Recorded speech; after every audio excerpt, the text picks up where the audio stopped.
আমার অবজারভেশন 2026-27 পর্যন্ত একটা অর্থনৈতিক মন্দা চলতে পারে। বলবে কিছু কিছু লোক যে ভবিষ্যৎবাণী করতে যাওয়া, এটা ভবিষ্যৎবাণী নয়।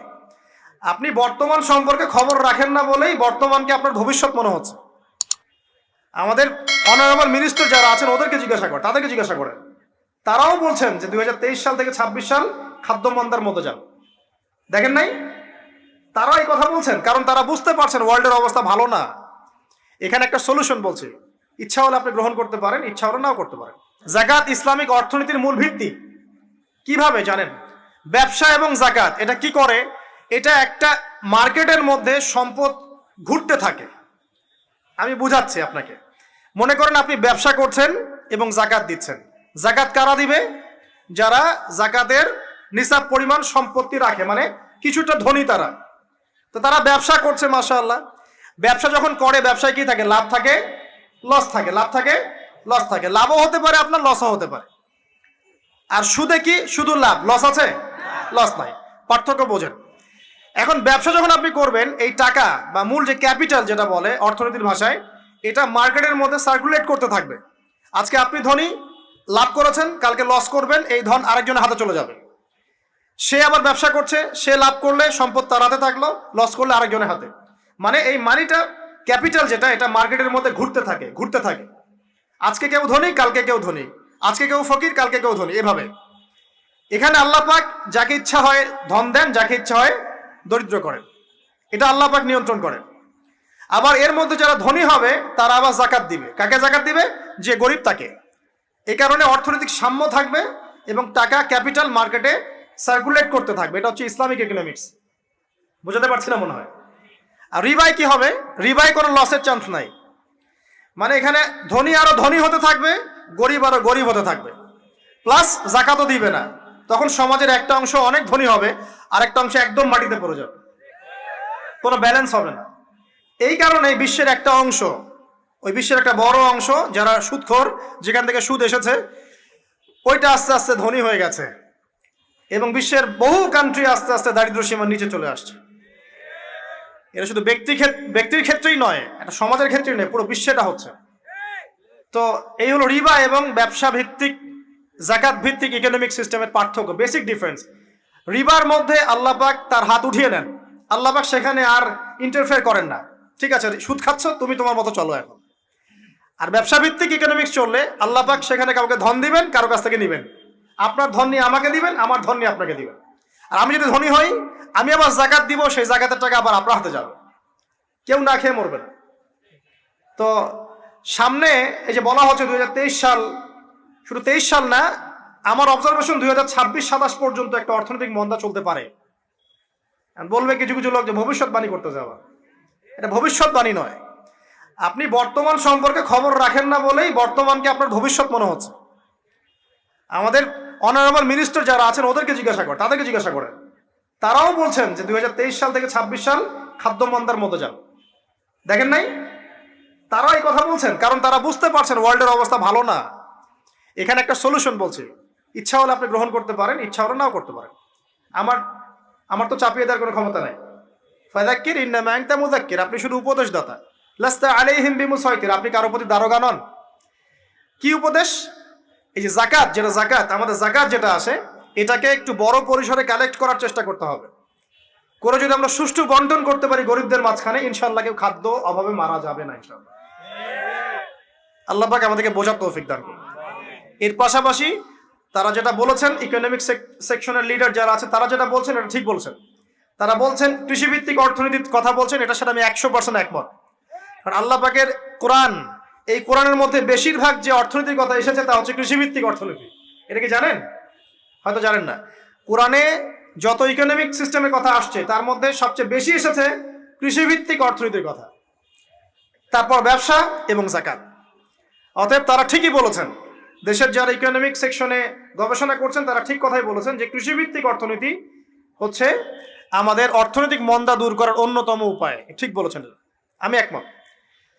তো যাকাত যেটা কথা বলছিলাম, বাম দিকে যাকাত আসবে। তো যাকাত আমরা দিব তো ইনশাল্লাহ ভাই। যাদের শোনেন, বাংলাদেশে এমন অনেক শিল্পপতি আছে যাদের একজনের যাকাতের টাকা দিয়ে একটা গ্রাম চলতে পারে। আর জাকাতের টাকা কিন্তু শুধু এক বছরে আসবে না, প্রতি বছরেই ঘুরে ঘুরে আসবে। মনে করেন যে আপনাদের এলাকার মধ্যে অনেক বিত্তশালী আছেন, আমি দোয়া করি মন থেকে আল্লাহ পাক বিত্তশালীদের অন্তরটাকে নরম করে দিক এবং ওসমান রাদিয়াল্লাহু আনহুর মতো দানশীল করে দিক। আমরা দোয়া করি, আমরা কারো খারাপ চাবো? সবার জন্য হেদায়েতের দোয়া করব। টাকা থাকতে তো সমস্যা নাই, কিন্তু টাকা থেকে যদি উসমান রাদিয়াল্লাহু আনহু হতে না পারলাম তাহলে সমস্যা। টাকা থাকতে কোনো সমস্যা নাই, ধন আপনাকে আল্লাহ দিতেই পারে। এই ধনটাকে উসমান গনি রাদিয়াল্লাহু আনহুর মতো আল্লাহর পথে বিতরণ করে দেন, ইনশাআল্লাহ আল্লাহ পাক আপনাকে জান্নাতুল ফেরদৌস দান করবেন। তো অনুরোধ থাকবে, দেখেন আপনারা যদি একটা এলাকার জাকাত কালেক্ট করতে পারেন, মনে করেন কথার কথা এখানে কিছু মেয়ে আছে যারা খারাপ পথে পা বাড়িয়েছে, আমার কথা বুঝতে পারছেন? আচ্ছা, এরকম পল্লী অনেক জায়গায় আছে না? এক বছরের জাকাতের টাকা দিয়ে সমস্ত যৌন পল্লীর মেয়েদেরকে কাজ দেওয়া সম্ভব, কর্মে আনা সম্ভব। ওদেরকে কাজের ব্যবস্থা করে দেন, ওরা কখনোই এই সেক্স ওয়ার্কারের কাজ করবে না ইনশাআল্লাহ। কোনো মেয়ে এই কাজ করতে চায় না, আমার মতে কোনো মেয়ে চায় না যে ইজ্জত বিক্রি করে খাবো, কোনো মেয়ে চাবে? কখনো চাবে না। ওকে আপনি ভালো কাজের ব্যবস্থা করে দেন এই জাকাতের টাকা দিয়ে, দেখবেন ইনশাআল্লাহ সে ওই খারাপ পথ ছেড়ে দিয়েছে। অনেক দেখবেন দরিদ্র মানুষ আছে যে পড়াশোনা করার কোনো সুযোগ নাই, টাকা পয়সা নাই, পড়াশোনা করতে চায় কিন্তু টাকা পয়সা নাই, দিনের জ্ঞান অর্জন করতে চায়, দেশকে কিছু দিতে চায়, টাকা নাই, তাকে আমরা হেল্প করতে পারি না? পারি। অনেক মানুষ আছে মাদক দ্রব্য বিক্রি করছে, তাকে বুঝান, দিনের হেদায়েত দেন যে ভাই আমি তোমাকে আরো ভালো চাকরি দিব, ভালো ব্যবসা দিব, তুমি ছাড়বা কিনা? বলবো আমি ছেড়ে দেবো ইনশাআল্লাহ। বুঝালে ছেড়ে দেবে ইনশাআল্লাহ। এই যে মেগা প্রজেক্ট যেটা কথা বলি আমরা, আত্ম উন্নয়নমূলক বলেন, যুব উন্নয়নমূলক বলেন, বা কান্ট্রি ডেভেলপমেন্টের কথা বলেন, এখানে জাকাত একটা বড় শক্তি হতে পারে। তবে এটাকে সুষ্ঠুভাবে কালেক্ট করতে হবে এবং জাকাতের যে 8টা খাত আছে এই খাতগুলোতে সুষ্ঠুভাবে বন্টন করতে হবে। অমুসলিমদেরকেও জাকাত দেওয়া যায়, জানেন? অমুসলিম যদি কেউ থাকে, দরিদ্র, তাকেও জাকাত দিয়ে সহযোগিতা করা যায়। আমরা সহযোগিতা করি না বলেই তো ওই যে পশ্চিম থেকে লোকজন এসে সহযোগিতা করে খ্রিস্টান বানাচ্ছে এখন সবাইকে। আরো বাড়বে দিন দিন, দেখেন আমরা তো সহযোগিতা করছি না। আপনার পাশে আপনার প্রতিবেশী না খেয়ে মারা যাচ্ছে, আপনি যাচ্ছেন না, এখন তো অন্য কেউ এসে যদি সাপোর্ট করে ও তো তার দলেই ভিড়বে, তখন স্বাভাবিক। এটাই হচ্ছে এখন। আল্লাহ বোঝার তৌফিক দান করুক আমাদের। বাম দিকে মাইয়াদের থাকবে কি ভাই? যাকাত। তারপরে পায়ের দিকে চলে আসবে তার আত্মীয়তার সম্পর্ক রক্ষার ইবাদত, তার এই যে অন্যান্য দান সদকা, তার নফল আমল, তার তাসবিহ তাহলিল, তার কোরআন তেলাওয়াত ইত্যাদি পায়ের দিকে চলে আসবে। এখানে একটা হাদিস এসেছে, সূরাতুল মুলক যে ব্যক্তি রাতের বেলা তেলাওয়াত করবে, কোন সূরা ভাই? তাবারাকাল্লাযী বিয়াদিহিল মুলক ওয়া হুয়া আলা কুল্লি শাইইন কাদির। এই সূরা যে ব্যক্তি রাতের বেলা করে তেলাওয়াত করবে, ইনশাআল্লাহ সূরা মুলক ও কবরে তার সাথে থাকবে এবং কবর আযাব থেকে সূরা মুলক তাকে বাঁচাবে ইনশাআল্লাহ। আমি বুঝাচ্ছি যে কি অবস্থাটা হবে।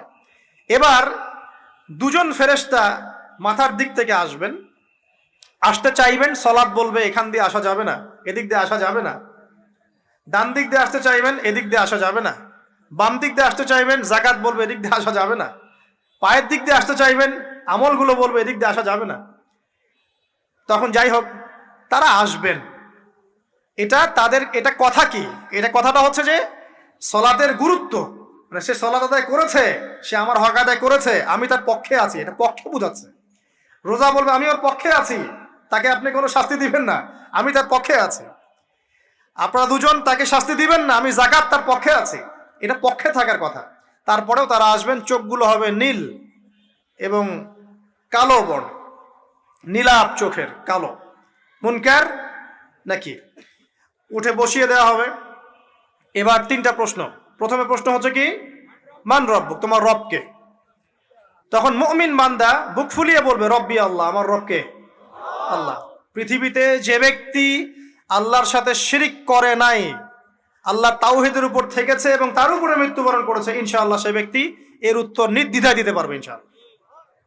আর দুনিয়াতে যে বা যারাই আল্লাহর সাথে শিরিক করবে, আল্লাহর সাথে শিরকের পাবে লিপ্ত হবে, ওই অবস্থায় মারা যাবে, তাওহীদের উপর থাকবে না, কোশ্চিন কালেও মান রব্বুক উত্তর দিতে পারবে না।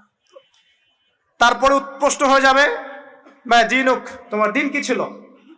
মুমিন বান্দা উত্তর দিবে কি, দীন ইসলাম, আমার দিন ছিল ইসলাম, এখানে শুনে রাখেন, পৃথিবীতে যারা ইসলামকে পরিপূর্ণরূপে পালন করবে তারাই এই উত্তর দিতে পারবে ইনশাআল্লাহ। যারা ইসলামকে ঠাট্টা বিদ্রুপের হাসি তামাশার পাত্র বানিয়েছে, মন চাইলে কিছু করি, মন চাইলে কিছু করি না, সহজগুলো একটু আমল করি, বাকি কিছুর আমল ধারি না, হ্যাঁ, নামাজ পড়ি, সুদ ছাড়তে পারি না, ঠিক আছে, বছর বছর ওমরা করি, এদিকে ঘুষ দুর্নীতি ছাড়তে পারি না, ইসলামকে ঠাট্টা তামাশার পাত্র বানিয়েছে, এরা কোশ্চিনকালে উত্তর দিতে পারবে না মা দিনুক, দিনে পরিপূর্ণরূপে ইসলামে প্রবেশ করতে বলেছেন আল্লাহ রাব্বুল আলামিন। যারা পরিপূর্ণরূপে ইসলামে প্রবেশ করবে এবং ইসলামের প্রতিটা মৌলিক বিধান মেনে চলবে, ইনশাআল্লাহ তারা এর উত্তর দিতে পারবে। এরপরে আসবে তৃতীয় প্রশ্ন। নবী সাল্লাল্লাহু আলাইহি ওয়াসাল্লামকে দেখানো হবে, যখন দেখানো হবে তখন সূর্য যখন ডুবে যায়, যে দৃশ্যটা আমরা দেখতে পারি না, ওই দৃশ্যটা ভেসে উঠবে এবং মুমিন বান্দা অস্থির হয়ে যাবে, বলবে আমাকে ছেড়ে দাও, আমি নামাজ পড়বো। সুবহানাল্লাহ। কারণ তার কাছে মনে হবে যে আসরের ওয়াক্ত হয়ে গেছে, আসরের ওয়াক্ত হয়ে গেছে, আসরের ওয়াক্ত চলে যাচ্ছে, আমাকে নামাজ পড়তে হবে। চিন্তা করেছেন? ওই যে একটা হাদিস আছে না, যে 7 শ্রেণীর মানুষকে আল্লাহ রাব্বুল আলামিন আরশের ছায়া দিবেন, তার মধ্যে এক শ্রেণীর মানুষকে যার অন্তর মসজিদের সাথে ঝুলে থাকে, তার মন মসজিদের সাথে ঝুলে ছিল, এই সূর্য ডুবে গেল বলে আমাকে ছেড়ে দাও, আমি নামাজ পড়তে যাব। তখন ফেরেশতারা বলবেন তোমাকে নামাজ পড়তে দেয়া হবে, তবে তার আগে তুমি এর উত্তর দাও। কি উত্তর? এই ব্যক্তির দিকে তাকাও। তখন নবী সাল্লাল্লাহু আলাইহি ওয়াসাল্লামকে দেখানো হবে, সাল্লাল্লাহু আলাইহি ওয়াসাল্লাম দরুদ পড়বেন, বলা হবে যে এই ব্যক্তির সম্পর্কে তোমার কি ধারণা? মান হাযা রাজুলু বুইসা ফীকুম, এই ব্যক্তি কে, যাকে তোমাদের কাছে পাঠানো হয়েছিল? মুমিন ব্যক্তি নির্দ্বিধায় বলে দিবে যে তিনি হচ্ছেন আমার নবী মুহাম্মদুর রাসূলুল্লাহ সাল্লাল্লাহু আলাইহি ওয়াসাল্লাম। দেখুন, পৃথিবীতে যে বা যারাই নবী সাল্লাল্লাহু আলাইহি ওয়াসাল্লামের সুন্নতের উপর আমল করবে, ইনশাআল্লাহ সে তার উত্তর দিতে পারবে। দুনিয়াতে যারা নবীর সুন্নতের 5 পয়সা পরোয়া করছে না, তার আদর্শের 5 পয়সা দাম দিচ্ছে না, তারা কোশ্চিনকালে উত্তর দিতে পারবে না। নাম হতে পারে আব্দুর রহমান, আব্দুর রহিম, নবীর সুন্নতের ধারে না, তারা উত্তর দিতে পারবে না। তো নবীর সুন্নতের গুরুত্ব কত গভীর, এটা আমাদেরকে এখান থেকে বুঝতে হবে। তাই প্রিয় যুবক ভাইরা, মুসলিম ভাইরা, আমাদের জীবনটাকে নবীর আদর্শ এবং সুন্নতে ঢেলে সাজাতে হবে। সকাল থেকে সন্ধ্যা পর্যন্ত প্রতিটা কাজ করব কার তরিকায়? রাসূলের তরিকা। নামাজ পড়বো তার তরিকা, রোজা, সিয়াম, হজ, যাকাত, আমল, মুআমালাত, আখলাক সব কার তরিকায়? নবী সাল্লাল্লাহু আলাইহি ওয়াসাল্লামের তরিকা অনুযায়ী ইনশাআল্লাহ। আল্লাহ পাক তৌফিক এনায়েত করুন, আমিন। এবার ফেরেশতা দুজন জিজ্ঞাসা করবেন অবাক হয়ে যে তুমি কিভাবে এটা জানলে, তুমি কিভাবে এই 3টা প্রশ্নের উত্তর দিতে পারলে? কারণ বেশিরভাগ মানুষ তো উত্তর দিতে পারবে না, বেশিরভাগ মানুষই এই উত্তর দিতে পারবে না। কারণ কিয়ামতের মাঠে 1999 জন মানুষ জাহান্নামে যাবে, নাউজুবিল্লাহ। তো এটা কঠিন পরীক্ষা। আল্লাহ রাসূল সাল্লাল্লাহু আলাইহি ওয়াসাল্লাম বলেছেন যে নিশ্চয়ই তোমাদেরকে এখানে পরীক্ষায় ফেলা হবে, আর তোমরা যদি এই পরীক্ষা জেনে তোমাদের মৃতদেরকে দাফন করা থেকে বিরত না থাকতে, তাহলে আমি তোমাদেরকে শুনিয়ে দিতাম কবরে কেমন পরীক্ষা হয়। মানে যদি আমরা শুনতে পারতাম যে কবরে কেমন পরীক্ষা হয়, আমরা ভয়ে আমাদের মৃতদেরকে দাফন পর্যন্ত করতাম না। এটা নবীজি বলছেন সাল্লাল্লাহু আলাইহি ওয়াসাল্লাম। তাকে জিজ্ঞাসা করা হবে যে তুমি কিভাবে জানলে এটা? বেশিরভাগ মানুষ তো পারে না উত্তর দিতে। তখন সেই ব্যক্তি বলে বসবে, সেই ব্যক্তি বলবে যে করাতু কিতাব আল্লাহ, আমি আল্লাহর কিতাব এই কোরআন পড়েছি। মুমিন বলবে আমি আল্লাহর কোরআন পড়েছি, ফাআমানতু বিহি, আমি এর উপর ঈমান এনেছিলাম, ওয়া সাদ্দাকতু, এবং সত্যায়ন করেছিলাম। সুবহানাল্লাহ। অতএব দুনিয়াতে যারা দ্বীনের জ্ঞান অর্জন করছে না, কোরআন পড়ছে না, হাদিস পড়ছে না, পড়াশোনার চেষ্টা করছে না, জানার চেষ্টা করছে না, কবরে পাওয়ার ডিফিকাল্ট আছে। এটা একটা অন্যতম প্রশ্ন। আমরা কিন্তু মনে করি 3টা প্রশ্ন হচ্ছে, আসলে প্রশ্ন হচ্ছে কয়টা? 4টা। 3টার পরে আরো একটা এক্সট্রা। কিভাবে জানলে? তখন উত্তর দিচ্ছে আমি আল্লাহর কিতাব পড়েছি, ঈমান এনেছি, সত্যায়ন করেছি। সুবহানাল্লাহ। নবী সাল্লাল্লাহু আলাইহি ওয়াসাল্লাম হাদিসের পরের অংশে বলছেন যে যখন কাফের বান্দাকে উঠানো হবে, তখন ডানেও কিছু নাই, বামেও কিছু নাই, সামনে পিছনে কিচ্ছু নাই। মাথার দিক থেকে ফেরেশতারা চলে আসবেন, উঠিয়ে বসানো হবে, প্রশ্ন করা হবে কে তোমার রব? একটাই উত্তর, লা আদরি, আমি জানি না। নাউজুবিল্লাহ। কি তোমার দিন? লা আদরি, আমি জানি না। এই যে আল্লাহর তো খবর নাই, আল্লাহ পাকের বিধান মেনে চলার কোনো খবরই নাই, পরোয়াই নাই। সে জানবে কিভাবে ইসলাম কি জিনিস? সে জানবে কিভাবে আল্লাহ কি জিনিস? ও তো আল্লাহকে চিনেই না। দিব্যি বলে বেড়াচ্ছে মহাবিশ্ব সৃষ্টি হয়েছে বিগ ব্যাং থেকে, আল্লাহ বলে কেউ নাই। মানুষ সৃষ্টি হয়েছে বান্দর থেকে, নাউজুবিল্লাহ। ওই যে ডারউইনের মতবাদ, কি থিওরি অফ এভলিউশন নাকি? হ্যাঁ, তাই তো মনে হয়, অনেকদিন আগে পড়ছি ভাই, ভুলে গেছি এগুলো। তো যাই হোক, মানুষ তো আল্লাহকে চিনছে না। এখনো মানুষ মনে করছে যে আল্লাহ বলতে কেউ নাই। এবং এই মুক্ত চিন্তার নামে, বাক স্বাধীনতার নামে নাস্তিকতার যে চর্চাটা বেড়েছে বাংলায়, এটা আশঙ্কাজনক। বড় বড় বিশ্ববিদ্যালয় থেকে পড়ে আসছে, অনেক সময় দেখলাম বড় বিশ্ববিদ্যালয়ের প্রফেসর, সে বলছে যে মহাবিশ্ব বিগ ব্যাং দিয়ে সৃষ্টি হয়েছে, সৃষ্টিকর্তা নাই এখানে কোনো। তো মুসলিম বিজ্ঞানীর একটা কথা বলতেন যে মানুষ বিজ্ঞান সম্পর্কে অল্প জানলে নাস্তিক হয়ে যায়, আর অনেক গভীর জ্ঞান অর্জন করলে আল্লাহর কাছে আত্মসমর্পণ করে। খেয়াল করে দেখবেন, ডক্টর, ইঞ্জিনিয়ার যারা বড় বড় লেভেলে চলে গেছেন, অনেক সিনিয়র, তারা কিন্তু বেশিরভাগ নামাজি দেখবেন, নামাজ পড়ে, দান সৎকার করে, সমাজ কল্যাণমূলক কাজ করে। তারা কিন্তু রোগীর সেবা করতে গেলেও বলে যে নামাজ পড়িয়েন, রোজা রাখিয়েন, তারা কিন্তু বলে। অনেক ডক্টর আমি দেখেছি এমন, যারা যত বেশি গবেষণা করে তারা তত বেশি আস্তিক হয়ে যায়, আর টুটাফাটা গবেষণা করলে নাস্তিক হয়ে যাবে। কত প্রশ্ন, ইসলামের এটা কেন, ওইটা কেন, ইসলামে বহুবিবাহ কেন, হ্যাঁ, ইসলামে কি পর্দার বিধান কেন, তারপর ইসলামে এত রেস্ট্রিকশনস, এত বাইন্ডিংস কেন, হ্যাঁ, স্বাধীনতা নাই কেন, কত প্রশ্ন। ইসলামের এগেনস্টে কত তীর এখন ছোড়া হচ্ছে। তো এই ব্যক্তি কেমন করে উত্তর দিবে যে মাহদিনুক, তোমার দিন কি? আল্লাহর দিকে কত প্রশ্ন ছোড়া হচ্ছে, কত শিরকের পাপ আমরা করছি, অনেক সময় মুসলিম হয়েও শিরকের পাপ করছি। কিভাবে উত্তর দিবে মান রব্বক?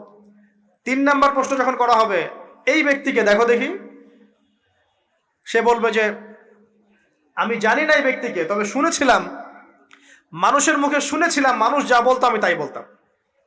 মানে সে রাসূল সাল্লাল্লাহু আলাইহি ওয়াসাল্লামের নাম শুনেছিল হয়তোবা, কিন্তু তার সুন্নত বা আদর্শ কখনো মেনে চলে নাই, পারল না। এবার জান্নাতি ব্যক্তি হলে কি হতো? ওই যে সূর্য ডুবছিল যেখানে, তার দৃষ্টির সীমা পর্যন্ত কবরকে প্রশস্ত করে দেয়া হতো, এবং জান্নাতের একটা দরজা তার কবরে খুলে দেয়া হতো। এটা কিভাবে করা হবে সেটা আল্লাহ পাক জানেন, এটার ব্যাখ্যা করার জ্ঞান আল্লাহ আমাদেরকে দেন নাই। যেই মানুষের ক্ষুদ্র জ্ঞানে মানুষ ব্যাকটেরিয়া, ভাইরাস নিয়ে গবেষণা করতে হিমশিম খেয়ে যায়, সে মহাবিশ্বের স্রষ্টা নিয়ে কিভাবে গবেষণা করবে? আল্লাহ পাকের অসীম জ্ঞানের সামনে আমার জ্ঞান কি? খুবই ক্ষুদ্র। একটা হাদিসে এসেছে বুখারী শরীফের মধ্যে, যে একটা মহাসমুদ্রের মধ্যে যদি একটা পাখি 1 ফোঁটা পানি উঠিয়ে নিয়ে যায়, ওই 1 ফোঁটা পানি হচ্ছে মহাবিশ্বের জ্ঞান, আর বাকি পুরো মহাসাগর হচ্ছে আল্লাহ পাকের জ্ঞান। তো আমরা এই ক্ষুদ্র জ্ঞানের মানুষ হয়ে আল্লাহর জ্ঞানকে কেমন করে পেনিট্রেট করতে পারি? তো আল্লাহ পাক জান্নাতের দরজাগুলো খুলে দিবেন, একটা দরজা খুলে দিবেন, সেখান থেকে বাতাস আসবে, সে জান্নাতের নাজ নেয়ামত উপভোগ করতে থাকবে, এবং তার রূহটাকে সবুজ রঙের পাখির আকৃতিতে জান্নাতে রেখে দেওয়া হবে। ইল্লিন মানে ওখানে জান্নাতের নিয়ামত সে পাবে। এটাকে বলা হয় দারুল বারজাখ বা বারজাখের জীবন। জীবন অনেকগুলো, একটা ছিল রুহের জগৎ, রুহের জগতে আমরা সবাই ছিলাম। শোনেন, রুহের জগতে যার সাথে যার বন্ধুত্ব, ভালোবাসা গভীর ছিল, দুনিয়াতে তার সাথে তার ভালোবাসা বেশি। এটা হয়তো জানেন না, জানতেন হাদিসটা? রুহের জগতে যদি কখনো আপনার সাথে আমার দেখা হয়ে থাকে, দুনিয়াতে আপনার সাথে আমার দেখা হবে ইনশাআল্লাহ। রুহের জগতে যদি আপনার আমার মধ্যে ঘনিষ্ঠ ভালোবাসা থেকে থাকে, এখানেও ভালোবাসা হয়ে যাবে ইনশাআল্লাহ। এটা বলে আমি আবার তোমাদের বয়ফ্রেন্ড গার্লফ্রেন্ড ভালোবাসা বুঝাই নাই, ওই ভালোবাসার কথা বলি নাই। আবার রুহের জগতে বিদ্বেষ, এখানেও দেখবেন বিদ্বেষ। ওটা একটা জগৎ ছিল যেখানে আল্লাহ পাক সমস্ত আদম সন্তানকে সৃষ্টি করে তাদের রুহটাকে রেখেছিলেন, এবং ওয়াদা নিয়েছেন। কি ওয়াদা? আল্লাহ পাক বলেছিলেন আলাস্তু বিরব্বিকুম, সূরা আরাফের 182 নম্বর আয়াত পড়ে দেখবেন, 182 নম্বর আয়াত। আল্লাহ পাক বলেছিলেন যে আমি ওয়াদা নিয়েছিলাম, আলাস্তু বিরব্বিকুম, আমি কি তোমাদের রব নই?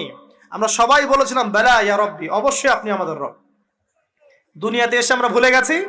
এই ভুলে যাওয়াটা মনে করায় দেওয়ার জন্যই আল্লাহ পাক আসমানে কিতাব নাজিল করেন, নবী রাসূল পাঠান, আমাদের কান পর্যন্ত ইসলামের দাওয়াত পৌঁছে দেন, যাতে আমরা মনে করতে পারি।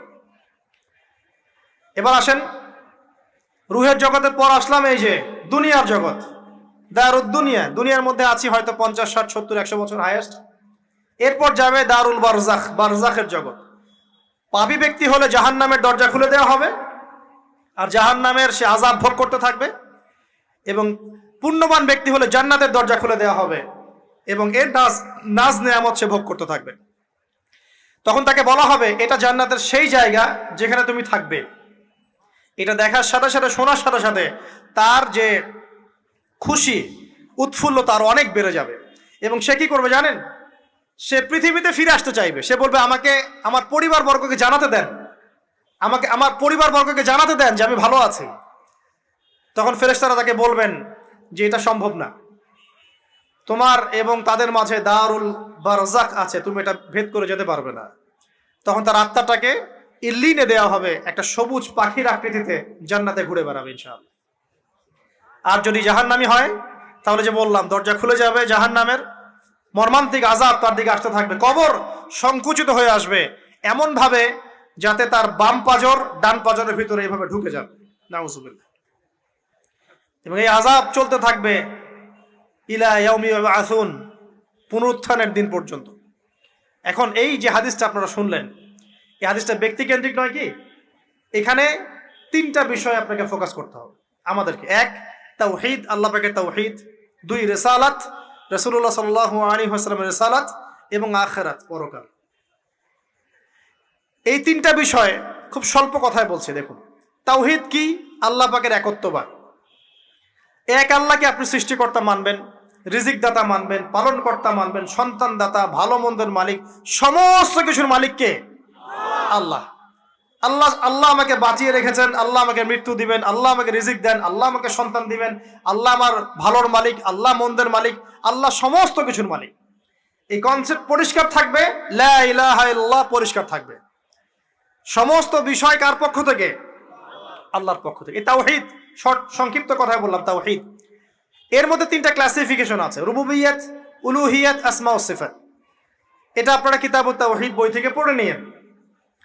সংক্ষেপে বলে দেই, রুবুবিয়্যাত আল্লাহ পাকের সমস্ত বিষয়গুলো তার দিকে সম্বন্ধ করা, সৃষ্টিকর্তা, পালনকর্তা, রিজিক দাতা সবকে আল্লাহ। উলুহিয়্যাত কি? দুনিয়াতে এসেছি আল্লাহ পাকেরই দাসত্ব করতে হবে, অন্য কারো দাসত্ব চলবে না, তাওহীদ উলুহিয়্যাত। আসমা ও সিফাত কি? আসমা সিফাত মানে হচ্ছে আল্লাহ পাকের নাম গুণাবলীগুলো আছে, আল্লাহ পাক রহমান, আল্লাহ পাক রাহিম, আল্লাহ পাক রাজ্জাক, হ্যাঁ, আল্লাহ পাক গফুর, আল্লাহ পাক শদীদুল ইকাব, সমস্ত গুণাবলী কার? আল্লাহ। এই হলো আসমা সিফাত। আল্লাহ পাক যেমন, আল্লাহ পাক তেমন, আল্লাহ পাক নিজের মতো, কারোর সাথে তুলনীয় নন। হুয়াল্লাহু আহাদ, একক। আল্লাহুস সামাদ, তিনি অমুখাপেক্ষী। লাম ইয়ালিদ ওয়া লাম ইউলাদ, তিনি জন্ম দেননি, জন্মিতও নন। ওয়া লাম ইয়াকুল লাহু কুফুয়ান আহাদ, তার সমতুল্য আর কিছুই নাই। আল্লাহ থেকে সবকিছু হয়, এটাই হলো তাওহীদ। এখন এর অপোজিশন কি? শিরক। তাওহীদের বিরুদ্ধে গেলে কি হয়ে যাবে? শিরক। কেউ যদি মনে করে যে আল্লাহ ছাড়া কেউ আমাকে জীবন দিতে পারে, আল্লাহ ছাড়া কেউ আমাকে মারতে পারে, আল্লাহ ছাড়া কেউ আমাকে রিজিক দিতে পারে, অথবা আল্লাহ ছাড়া কেউ সন্তান দিতে পারে, আল্লাহ ছাড়া অন্য কারো কাছে কেউ যদি দোয়া করে, আল্লাহ ছাড়া অন্য কারো জন্য নজর মানত করে, আল্লাহ ছাড়া অন্য কারোর নামে কসম খায়, আল্লাহর হালালকে হারাম করে দেয়, আল্লাহর হারামকে হালাল করে নেয়, ঠিক আছে? আল্লাহ থেকে শুভ অশুভ আসে না, শুভ আল্লাহর পক্ষ থেকে আসে, অশুভ শয়তানের পক্ষ থেকে আসে, এমনও যদি কেউ মনে করে, শুভ অশুভ দুটোই আল্লাহর পক্ষ থেকে আসে, কিন্তু কেউ যদি মনে করে না শুভগুলো আল্লাহর পক্ষ থেকে, অশুভগুলো শয়তানের পক্ষ থেকে, এমনও যদি মনে করে, শিরক হয়ে যাবে। মুসলিমরা চলাফেরায় শিরক করছে। এখন মুসলিমরা আল্লাহ ছাড়া অন্য কারো কাছে চাচ্ছে, মুসলিমরা অনেকে কবরে সেজদা করছে, মুসলিমরা অনেকেই মৃত মানুষের কাছে দোয়া করছে, হাতে বালা পরে আছেন, খোলেন না। কেন খোলেন না? ভয়ে যদি আপনার ক্ষতি হয়, শিরক। মুসলিমরা দেখবেন আগুনের সামনে মাথা নত করছে, মুসলিমরা এখন মেডিটেশন করে, ধ্যান করে, মুসলিমরা জিনকে তাবে করতেছে। অনেক সময় দেখা যায় মুসলিমরা জাদু করতেছে, জাদুবিদ্যা, কুফরি কালাম করছে না? করছে। সবই শিরক, সবই শিরক। মুসলিমরা দেখবেন আল্লাহর হালাল যেগুলো আছে এগুলোকে হারাম করে ফেলছে, আবার অনেক সময় আল্লাহর হারামগুলোকে হালাল করে নিচ্ছে। সুদ কি ভাই? এখানে ফরজ, হালাল করে নেওয়া হয়েছে। মদ কি? তোমাদের কাছে তো ওয়াজিব, না খাইলে ঘুম হয় না। তো এই যে আল্লাহ হারামগুলোকে কি করছি আমরা? হালাল করে ফেলছি, এটাও শিরক, কুফরি একটা। তো এক কথায় তাওহীদের উপর যারা থাকবে মান রব্বুক উত্তর দিতে পারবে ইনশাআল্লাহ। যারা শিরিক করে ফেলবে ওই অবস্থায় মারা যাবে, মান রব্বুক উত্তর দিতে পারবে না। আমার কথা কি বোঝা যাচ্ছে? আমি সহজ করার চেষ্টা করছি কিন্তু হয়তো পারছি না, এটা আমার ব্যর্থতা। এক কথায় যদি আমরা কবরের প্রথম প্রশ্নের উত্তর দিতে চাই তাহলে আমাদেরকে অবশ্যই তাওহীদের উপর থাকতে হবে, শিরকে যাওয়া যাবে না। প্রিয় ভাইরা, শিরকের পাপ থেকে আজকে তওবা করে ফেলবেন।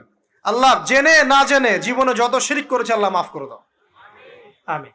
এবং আগামী দিনগুলোতে শিরকের পাপে লিপ্ত হয় না।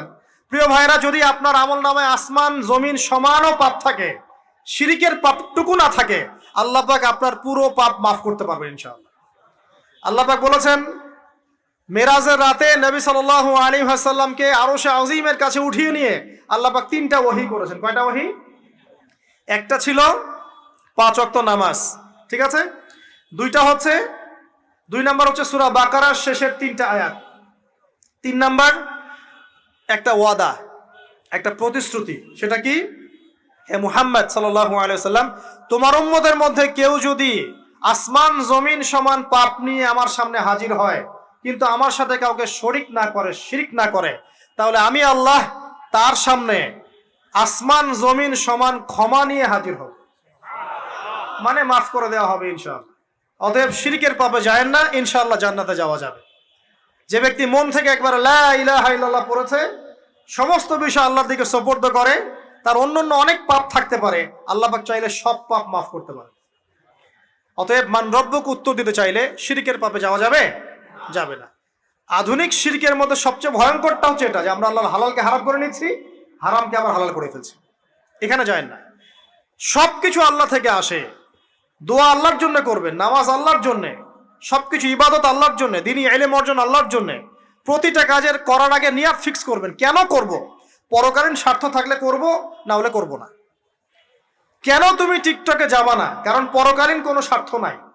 কেন তুমি ফ্রি মিক্সিং অ্যাফেয়ার্সে যাবা না? কারণ পরকালীন কোনো স্বার্থ নাই। কেন মদ খাবা না? পরকালীন কোনো স্বার্থ নাই। কেন মিউজিকে যাচ্ছ না? কারণ পরকালীন কোনো স্বার্থ নাই।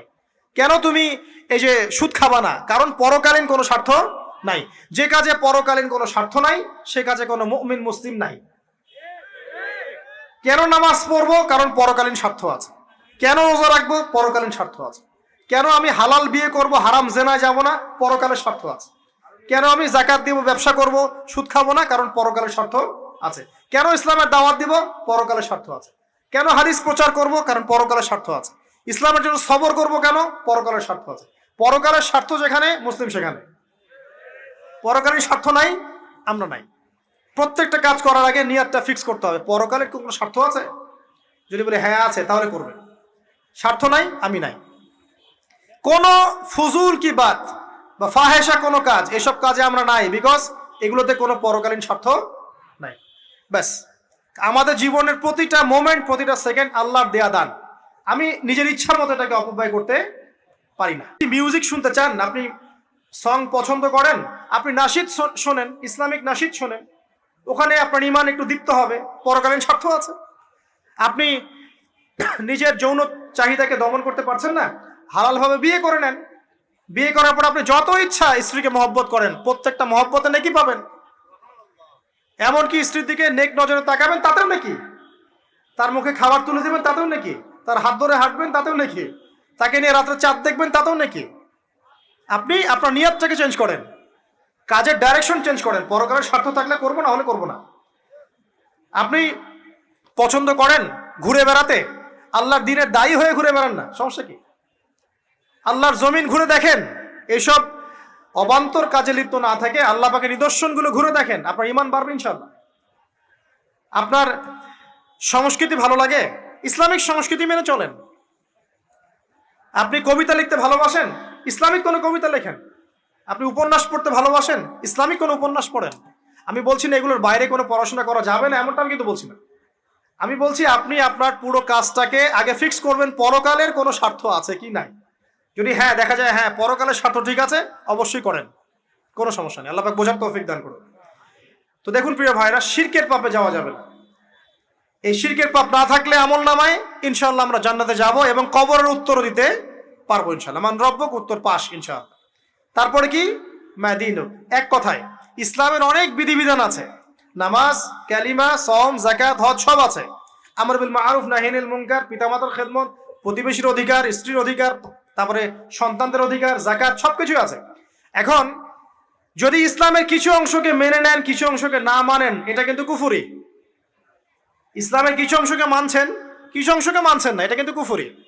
ইসলামের পরিপূর্ণ বিধানটাকে যদি মেনে চলেন, ইনশাআল্লাহ আযজা ওয়া জাল আপনি মা দিনুক উত্তর দিতে পারবেন। আপনি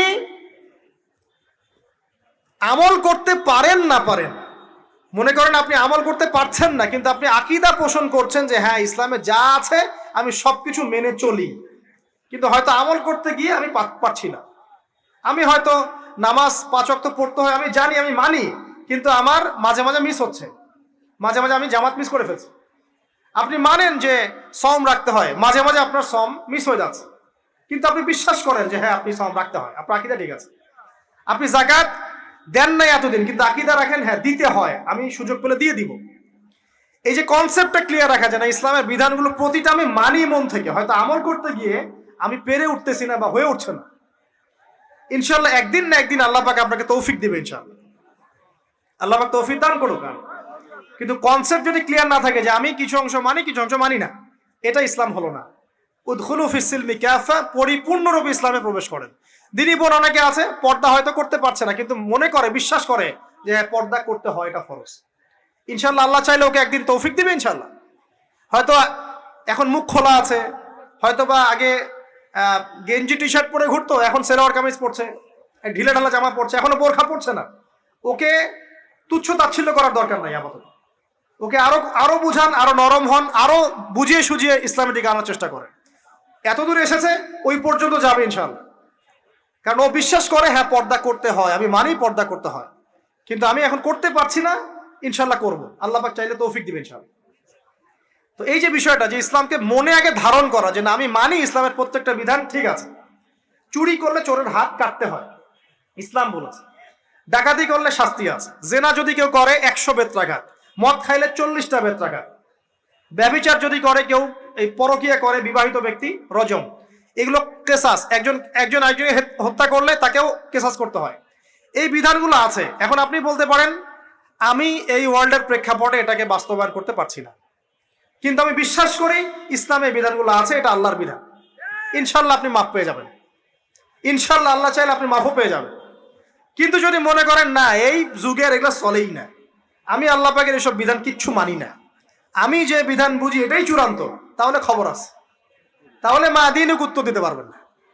তো বুঝেন, বিষয়টা বোঝেন, আকীদাটা ক্লিয়ার করেন যে না আমি পারতেছি না, এটা একটা বিষয়, কিন্তু আমি বিশ্বাস করি ইসলামের এগুলো অংশ, হয়তো আমি এখন পারছি না, ইনশাল্লাহ ভবিষ্যতে পারবো। আল্লাহ চাইলে আপনাকে তৌফিক দিবে ইনশাআল্লাহ। আমরা দোয়া করি আল্লাহ পাক আমাদেরকে পরিপূর্ণরূপে ইসলামে প্রবেশ করার তৌফিক দান করুন। আর সর্বশেষ কি, এটা যদি করতে পারে মা দিনুক উত্তর দিতে পারবে। মান নবিয়ুকে উত্তর কখন দিতে পারবে? যখন একজন ব্যক্তি সারা জীবন নবী সাল্লাল্লাহু আলাইহি ওয়াসাল্লামের সুন্নতের উপর আমল করতে পারবে। এই যে ঘুম থেকে উঠলেন, ব্যাস ব্রাশটা নিয়ে দৌড়ে চলে গেলেন বাথরুমে, কি জন্য? ঘুম থেকে উঠলেন, আগে চোখটা একটু ঘষতে হবে, মুখে হাত দিতে হবে, তারপরে আপনি দোয়া পড়বেন। কি দোয়া পড়বেন? আলহামদুলিল্লাহিল্লাযী আহইয়ানা বা'দা মা আমাতানা ওয়া ইলাইহিন নুশুর। তারপরে আপনি যাবেন বাথরুমে। দোয়াটা না পড়ে কেন গেলেন? ঘুমাচ্ছেন, ঘুমানোর আগে আপনি অবশ্যই বলবেন। ঘুমানোর আগে একদম একটা গান শুনে, একটা গার্লফ্রেন্ডের সাথে 10টা মিনিট কথা বলে হ্যাঁ জান রাখি, ব্যাস, তারপরে ঘুমিয়ে গেলেন। ঘুমটা আপনার জন্য ইবাদত হলো না? হারামে লিপ্ত হতেন না? আল্লাহুম্মা বিইসমিকা আমুতু ওয়া আহইয়া পড়তেন, সূরা মুলক পড়তেন, সূরা কাফিরুন পড়তেন, সূরা ফালাক নাস ইখলাস পড়তেন, ঘুমিয়ে যেতেন। পুরো ঘুমটাই ইবাদত, পুরো ঘুমটাই নাকি ঘুমিয়ে আছেন নাকি পাচ্ছেন? আপনি ইচ্ছাকৃতভাবে আপনার আমলটা নষ্ট করলেন। ইস্তেঞ্জা করতে গেছেন, ইস্তেঞ্জা করতে গিয়ে গান শুরু করে দিল বাথরুমে। বাথরুম সিঙ্গার আছে না কিছু? বাথরুমে গান গাওয়ার জায়গা নাকি? তো ওখানে গান শুরু করলো। বাথরুমে গান গাবেন কেন? আপনি ঢোকার সময় বলবেন কি বিসমিল্লাহ আল্লাহুম্মা ইন্নী আউযু বিকা মিনাল খুবসি ওয়াল খাবাইস, এরপর ইস্তেঞ্জা করবেন, তারপরে আপনি গুফরানাকা বলে বের হয়ে আসবেন। পুরো ইস্তেঞ্জার সময়টুকু নাকি? নামাজ পড়তে দাঁড়িয়েছেন, এখানে রিয়া কোনো লৌকিকতা থাকবে না, লোকজন আমাকে দেখছে আমি ভালো করে নামাজ পড়ি, এমন থাকবে না। নামাজে দাঁড়িয়েছেন আল্লাহর জন্য খালেস, এখন আল্লাহ আপনার মাঝখানে আর কেউ নাই, আল্লাহ আপনার মাঝখানে আর কেউ নাই। এমনকি যা ইচ্ছা তাই নামাজ পড়বেন। একদল বের হয়েছে, এখন দেখি 2 ওয়াক্ত নামাজ পড়ে, তাদের বক্তব্য হচ্ছে যে 5 ওয়াক্ত নামাজ নাকি কোরআনে নাই, আর ওরা খালি কোরআন মানে হাদিস নাকি মানে না। কত যে ফেরকা এখন বের হয়েছে আল্লাহ ভালো জানে। তো 5 ওয়াক্ত নামাজ কোরআনে নাই বলে, সুবহানাল্লাহ। তো 2 ওয়াক্ত নামাজ পড়ে। তো এখন নামাজ কি মন গরম ভাবে পড়লেই হবে? ফজরের নামাজে দাঁড়িয়েছেন, ফজর নামাজ কয় রাকাত? 2 রাকাত। এখন আমি যদি বলি নামাজ তো ভালো কাজ, 2-এর জায়গায় 4 পড়লে কি সমস্যা ফজরে? যদি এমনটা বলি হবে? কেন হবে না? কারণ নবী সাল্লাল্লাহু আলাইহি ওয়াসাল্লাম 2 পড়েছেন, আমাকে 2 পড়তে হবে, সিম্পল। 4 পড়লে আপনার নামাজ বাতিল। ফজরের নামাজ 4 রাকাত পড়লে নামাজ কি বাতিল হবে না? মাগরিবের নামাজে দাঁড়িয়েছেন 3 রাকাত নামাজ, তখন আপনি মনে চিন্তা করছেন না 3-এর জায়গায় আমি 4 পড়বো, 5 পড়বো। নামাজ তো ভালো জিনিস, বেশি করলে কি সমস্যা? সবকিছু বেশি করতে হয় না। রাসূলুল্লাহ সাল্লাল্লাহু আলাইহি ওয়াসাল্লাম যা দিয়েছেন তাই করতে হয়, এর নাম সুন্নত। বাইরে গেলে হবে কি? বেদাত। প্রত্যেকটা কাজ খেয়াল করতে হবে। তো প্রত্যেকটা আমল এভাবে। নামাজ, এই যে রোজা, রোজা রাখবেন রমজান মাসে, রোজা রাখলে এটা ফরজ। আর আপনি চিন্তা করেন রোজা তো ভালো জিনিস, আমি রমজানও রাখবো, শাবান পুরো 2 মাসে রাখবো, হবে? দেখেন নফল বিষয়টা আলাদা, আমি ফরজের কথা বলছি। কেউ যদি মনে করে ফরজ রোজা আমি 2 মাসই রাখবো, রমজানও রাখবো, শাবানও রাখবো, রোজা ভালো জিনিস করলে কি সমস্যা হবে? হবে না। এভাবেই হজ, হজ করতে হয় ওইখানে আরাফার মাঠে। আপনি মনে করেন কুড়িগ্রামে হজের একটা জায়গা বানাইলাম আমরা, মনে করেন কথার কথা, এমনও কিন্তু জায়গা আছে মানুষ অন্য জায়গায় হজ করে, কিন্তু আপনি ভাবছেন এমনি এমনি বলছি। এমন অনেক ফেরকা আছে মুসলিমদের মধ্যে, মুসলিম নামধারী, এগুলো মুসলিম না, হজেরও জায়গা বানাইছে আলাদা, ওখানে হজ করে, ওখানে তাওয়াফ করে। এখন হজ যেখানে করতে হবে ওখানে না করে যদি এখানে করি হবে? হবে না। যাকাত দেওয়ার একটা লিমিট আছে, এইটুক দিতে হবে। আপনি এখন কম দিলেন হবে, আবার দিলেন না আমি একদম বেশি দিয়ে ফাটায় ফেলাবো একেবারে, সেখানে হবে? তো এই জিনিসগুলো খেয়াল রাখতে হবে যে আমাদের এক কথায় নবী সাল্লাল্লাহু আলাইহি ওয়াসাল্লামের সুন্নাহটা মেনে চলা। আমলের ক্ষেত্রেও একইভাবে, আপনার অর্থনৈতিক জীবনেও নামাজ, রোজা, হজ, জাকাত আপনার পারফেক্ট। এবার আপনি এসেছেন অর্থনীতির ক্ষেত্রে, এসে মাশাআল্লাহ দাড়ি টুপি জুব্বা নিয়ে মাপে কম দিচ্ছেন, চলবে? দাড়ি টুপি জুব্বা আছে, মানুষকে ঠকাচ্ছেন, মজুত করছেন, সিন্ডিকেট করছেন, অনেক সময় সরকারকে বিব্রত করে ফেলছেন, মাল মজুত করছেন, দাম বেড়ে যাচ্ছে, বিব্রত হচ্ছে সরকার, হবে? দাড়ি টুপি পাগড়ি জুব্বা পরে, ভিতরটা আগে। ইমান ভিতরে না থাকলে দাড়ি টুপিতে লাভ আছে? তাকওয়া ভিতরে না থাকলে আমার দাড়ি টুপিতে লাভ আছে? মুহসিন হতে হবে। সো ইকোনমিক সেকশনে গিয়েও নবীর আদর্শ ভুলে যাওয়া যাবে না, সেখানেও তার আদর্শ মেনে চলতে হবে। এভাবেই সমাজ জীবন, পরিবার, সর্বক্ষেত্রেই নবীর সুন্নাহ মেনে চললে পরে ওই ব্যক্তিকে উত্তর দেওয়া যাবে ইনশাআল্লাহ, তিনি আমাদের নবী মুহাম্মদ রাসূলুল্লাহ সাল্লাল্লাহু আলাইহি ওয়াসাল্লাম। সর্বশেষ গিয়ে বলা হবে কিভাবে জানলে? তখন উত্তর কি দিবে মুমিন? আমি আল্লাহর কিতাব পড়েছি, ঈমান এনেছি, এরপরে আমি সত্যায়ন করেছি। তার মানে পড়াশোনা করতে হবে না ভাই? আল্লাহর কিতাব পড়তে হবে না? কারা কারা আল্লাহর কিতাব পড়তে জানেন হাত তোলেন। আলহামদুলিল্লাহ। আগামী রমাজান আসার আগেই পুরো কোরআন এক খতম করবেন, পারা যাবে ইনশাআল্লাহ? এবং প্রত্যেক দিন আমাকে ওয়াদা করেন, প্রত্যেক দিন 1 পারা করে কোরআন তেলাওয়াত করব, পারবেন ইনশাআল্লাহ? না বলেন পারবো ইনশাআল্লাহ? পারবো ইনশাআল্লাহ। আল্লাহ পাক তৌফিক দান করুন, আমিন। কোরআন পড়তে হবে, শুধু কি জাস্ট তোতা পাখির মতো পড়েই যাবেন সারা জীবন? অর্থটা একটু বোঝার চেষ্টা করবেন না ভাই? করা উচিত না? করা উচিত। যদি আপনার সামর্থ্য থাকে আপনার অবশ্যই করা উচিত। সামর্থ্য নাই, বয়স হয়ে গেছে, পারেন না, সেটা আলাদা বিষয়। সামর্থ্য আছে আপনার অবশ্যই উচিত। আলহামদুলিল্লাহি রাব্বিল আলামিন মানে কি? আর রহমানির রহিম মানে কি? মালিকি ইয়াউমিদ্দিন বলছি, এটা মানে কি? ইয়াকা না'বুদু বলছি, ওয়া ইয়াকা নাস্তাঈন, এর অর্থ কি? ইহদিনাস সিরাতাল মুস্তাকিম মানে কি? সিরাতাল লাযীনা আন'আমতা আলাইহিম গায়রিল মাগদুবি আলাইহিম ওয়ালাদ-দালিন, কি অর্থ, কি বললাম? নামাজে এটার অর্থ জানলে মনোযোগ কি ডানে বামে যাবে? যাবে না ইনশাআল্লাহ। এই যে আল্লাহ পাক বলছেন, ইয়া আইয়ুহাল্লাযীনা আমানুত্তাকুল্লাহ, হে মুমিনগণ আল্লাহকে ভয় করো, হাক্কা তুকাতিহি ওয়া লা তামুতুন্না ইল্লা ওয়া আনতুম মুসলিমুন, তোমরা এমন ভাবে আল্লাহকে ভয় করো, ভয় করার মতো ভয় করো, এবং পরিপূর্ণ মুসলিম না হয়ে মৃত্যুবরণ করো না। এর অর্থটা জানলে ভালো লাগলো না? বুঝতে পারলাম না কোরআনটা? আল্লাহ বলছেন ওয়াদারু মা বাকিয়া মিনা রিবা, সুদের অবশিষ্ট অংশ ছেড়ে দাও। ওয়া ইল্লাম তাফআলু ফাআযানু বিহারবিন মিনাল্লাহি ওয়া রাসূলিহি, যদি না করো আল্লাহ এবং রাসূলের সাথে যুদ্ধের ঘোষণা শুনে রাখো। অর্থ জানলে হেদায়েত পাওয়া যায় না? অতএব অর্থটা জানার চেষ্টা করেন। আল্লাহ পাক তৌফিক ইনায়েত করুন, আমিন। অর্থ বোঝার ক্ষেত্রে যদি কোনো প্রতিবন্ধকতা পান সামনে, আলেম ওলামার কাছে যাবেন, জিজ্ঞাসা করে অর্থ জেনে নেবেন। নিজে নিজে আবার মন করা ব্যাখ্যা করতে যায় না। কোরআন বুঝতে গেলে হাদিস লাগবে, হাদিসগুলো পড়তে হবে। হাদিসের কিছু বই কিনবেন, রিয়াদুস সালেহিন, ফয়জুল কালাম, এই যে আপনারা পড়েন, মুনতাখাব হাদিস পড়েন, ঠিক আছে, বুলুগুল মারাম মিন আদিল্লাতিল আহকাম, মিশকাতুল মাসাবি, এই বইগুলো বাসায় রাখবেন। এরপরে আস্তে আস্তে কিনবেন আবু দাউদ, তিরমিজি, নাসাই, এগুলো কিনবেন। পরে গিয়ে বুখারী মুসলিমের অনুবাদ কিনবেন, আগে কিনবেন না। এগুলো কঠিন হাদিস, এগুলো আগে পড়লে আপনি মাথাটা আপনার কিন্তু ঘুরতে থাকবে। তো আগে কি ক্লাস 8-এ পড়বেন না আগে এইচএসসি দিবেন? আগে ক্লাস 7-8 পার করে যান, তারপর ওইদিকে যান। আল্লাহ বোঝার তৌফিক দান করুন। প্রিয় ভাইরা, ইলম অর্জন করতে হবে। ইলম অর্জন করলে পরে আপনি তালেবে ইলমের পায়ের নিচে আল্লাহর ফেরেশতারা পাখা বিছিয়ে দিবে ইনশাআল্লাহ তাআলা। ইলম অর্জন করে আপনি যখন আলেম হবেন বা দ্বীনের জ্ঞান অর্জন করবেন, তখন আপনি দাওয়াতের কাজও করতে পারবেন। আপনার দাওয়াতে যত মানুষ ইসলামের দিকে আসবে সমস্ত নেকি আপনি পাবেন ইনশাআল্লাহ। এবং যখন আপনি আরো বড় আলেম হয়ে যাবেন, আল্লাহ তৌফিক দান করুন, তখন আসমানের যত মাখলুক এবং জমিনের যত মাখলুক, এমনকি গর্তের মধ্যে যে পিপিলিকা আছে সেগুলাও, এমনকি সাগরের নিচের মাছ আপনার জন্য ইস্তেগফার করবে, দোয়া করবে ইনশাআল্লাহ। আল্লাহ পাক আমাদের সবাইকে শিরক মুক্ত আমল করার তৌফিক দান করুন, আমিন। আল্লাহর তাওহীদের উপর থাকার তৌফিক দান করুন, আমিন। আল্লাহ পাক আমাদের সবাইকে দ্বীন ইসলাম পরিপূর্ণরূপে পালন করার তৌফিক দান করুন, নবী সাল্লাল্লাহু আলাইহি ওয়াসাল্লামের আদর্শ মেনে চলার তৌফিক দান করুন, এবং দ্বীনের জ্ঞান অর্জন করার তৌফিক দান করুন। দুনিয়াতে আমরা যতদিন বেঁচে থাকবো ইসলামের উপর যেন বেঁচে থাকতে পারি, এবং আমাদের মৌতের পর দারুল বারজাখ বা কবরের জিন্দেগি, আল্লাহ পাক আমাদেরকে এই ভয়াবহ ফিতনা থেকে, আযাব থেকে হেফাজত করুন, আমিন।